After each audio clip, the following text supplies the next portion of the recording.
আসসালামু আলাইকুম। আশা রাখি সবাই ভালো আছেন। আজকের রেসিপি কাঁকড়া ফ্রাই। কাঁকড়া এমন একটি উপাদান যাতে সবথেকে বেশি ভিটামিন B12 বিদ্যমান।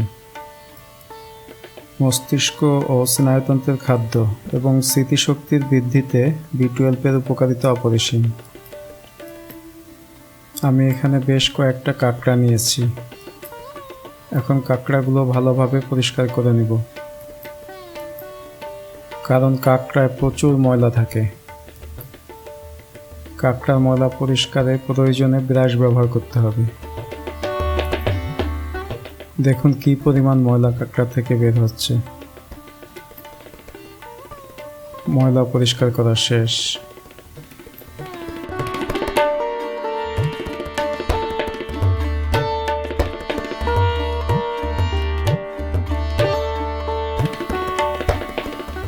কাঁকড়ার সাথে যে ছোট ছোট পাগুলো আছে সেগুলা ফেলে দিব। এখন কাঁকড়ার সাথে যে বড় দুটো পা আছে সে পা দুটো ভেঙে নেব।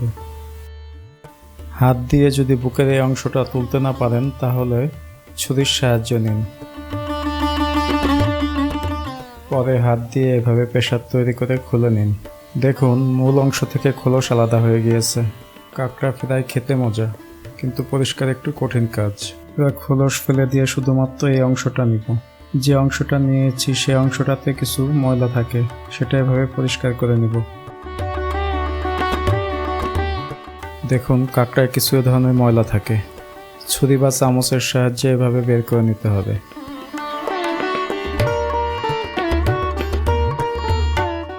এবার পাগুলো প্রসেস করে নিতে হবে। এখন আমরা যে পাগুলো রেখেছিলাম কিছু দিয়ে বাড়ি দিয়ে তা এভাবে ফাটিয়ে নেব।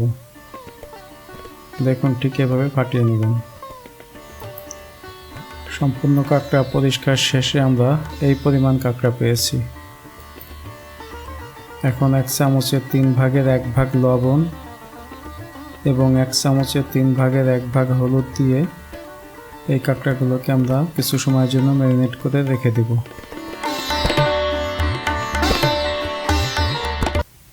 এবার একটা কড়াই নিব। কড়াই কিছুটা গরম হলে দিয়ে দিব আধা কাপ সরিষার তেল। আর এখানে অবশ্যই সরিষার তেল নিতে হবে। এখন ম্যারিনেট করা কাঁকড়াগুলো তেলে হালকাভাবে অর্থাৎ 5-7 মিনিট ভেজে নেব। ভাজার সময় অবশ্যই আপনাকে বারবার নেড়ে দিতে হবে।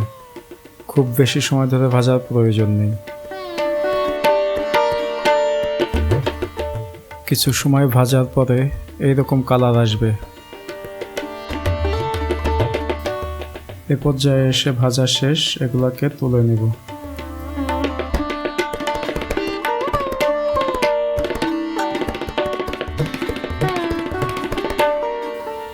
কড়াইয়ে যে তেল আছে তার মধ্যে 1 কাপ পেঁয়াজ কুচি দিয়ে দিব।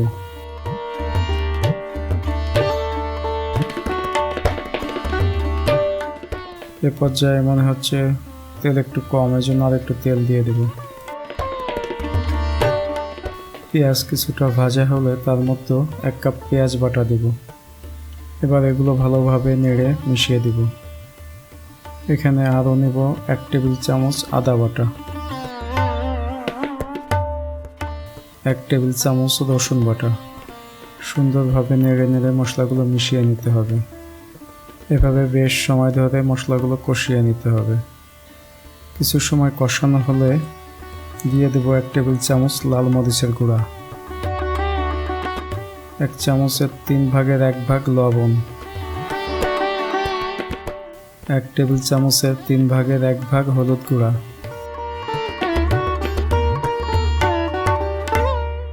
আরও দিয়ে দেব আধা টেবিল চামচ জিরা গুঁড়া। যে সকল মশলাগুলো নিয়েছি সেগুলো বেশ সময় ধরে কষাতে হবে। মশলাগুলো কষানো হলে এর মধ্যে দিয়ে দেব 1 কাপ টমেটো কেচাপ। এখানে টমেটো সসও দেওয়া যেতে পারে।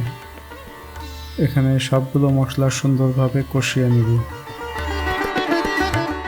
এ পর্যায়ে এসে মশলার মধ্যে 1 কাপ পানি দিব।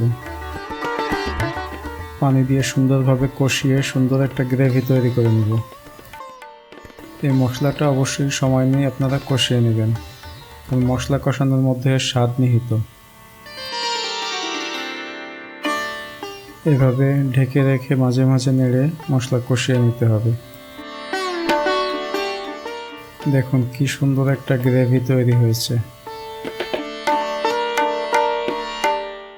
আমরা আরও কিছু সময় ধরে এই গ্রেভিটাকে আরেকটু কষিয়ে নেব, তাহলে এর স্বাদ আরও বেড়ে যাবে।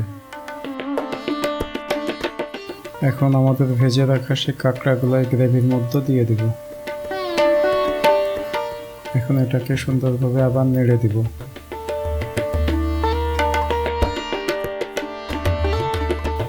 আমি কাঁকড়া পরিষ্কার করার সময় 3টা বড় বড় খোলস রেখে দিয়েছিলাম, সেগুলো এখন দিয়ে দিব। এটা খাওয়ার জন্য না, এটা তাপ পেয়ে সুন্দর একটা রং ধারণ করবে এবং দেখতে অনেক সুন্দর দেখাবে। এখন আবার এটাকে ঢেকে দিব। কিছু সময় পর ঢাকনা তুলে আবার দেখে নেব। দেখুন কি সুন্দর রং ধারণ করেছে। এ পর্যায়ে এসে মাঝে মাঝে নেড়ে দেব। মাঝে মাঝে নেড়ে না দিলে তলে এটা লেগে যাবে।